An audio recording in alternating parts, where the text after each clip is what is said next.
In an era dominated by Pakistan's fast bowling greats, the lethal duo of Wasim Akram and Waqar Younis, in a team graced by batting giants like Saeed, Anwar and Inzamam al-Haq, one man stood tall, often unnoticed, often underappreciated. A right-hander, an aggressor, a man who smashed the most centuries for Pakistan against the mighty Australians. This is the story of Ijaz Ahmed, Pakistan's most underrated batter of the 1990s. Born on September 20th, 1968 in Sialkot, Ijaz Ahmed wasn't your typical elegant batter. He was raw, he was powerful, he was different.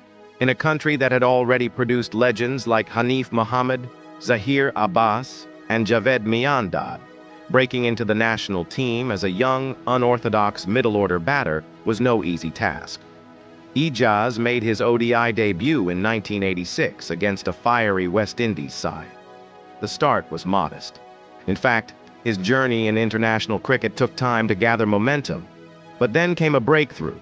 Jamshedpur, 1987.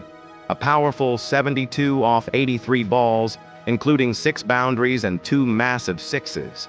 That knock showed the cricket world a glimpse of the beast that Ijaz Ahmed could become. Ijaz scored his maiden Test century in 1988 against Australia, a team he would later haunt time and time again. Yet, by 1993, 7 years into his career, he had just 797 Test runs. Was it inconsistency? Was it being overshadowed by others in a star-studded lineup? Maybe. But what followed in 1994 would change everything. 1994 was Ijaz Ahmed's breakout year. Batting at number 5, he smashed 2 centuries in Tests and averaged 68.00 for the year. It wasn't just about numbers. It was the intent, the aggression, the fight. Now let's talk about his favorite opponents, Australia.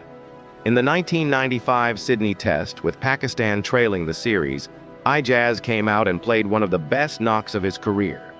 A match-winning century, full of counter-attacking shots, helped Pakistan secure a famous win. In Christchurch, against New Zealand, another century.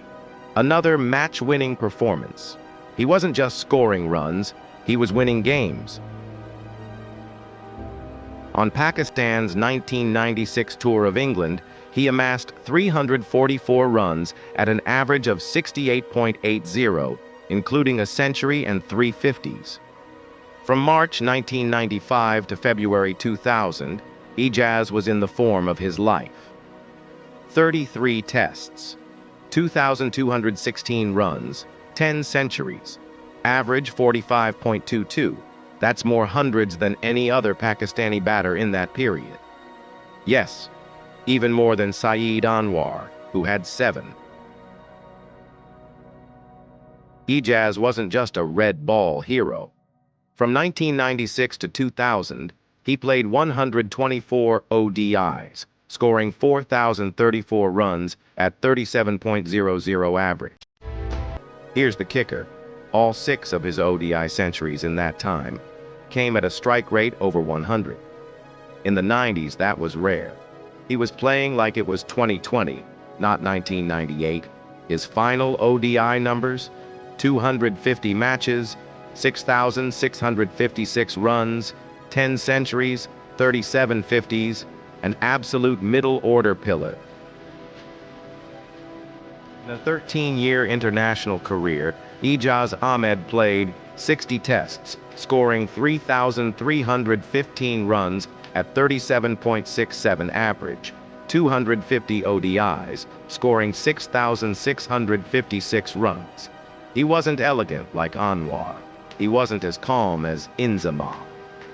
But when Pakistan needed firepower, grit, and aggression, Ijaz answered the call. He took on the best bowling attacks, Australia, India, South Africa, and delivered when it mattered most. Ijaz Ahmed is more than just an underrated cricketer. He's a symbol of resilience, of fight, of fearless cricket. In a team full of stars, he was the unsung hero. But make no mistake, his contributions were just as bright. So the next time someone talks about Pakistan cricket in the 90s, don't forget the name Ijaz Ahmed, the Aussie slayer, the middle order rock, the forgotten legend. What's your favorite Ijaz Ahmed moment? Drop it in the comments below. Like, subscribe, and stay tuned for more untold cricket stories.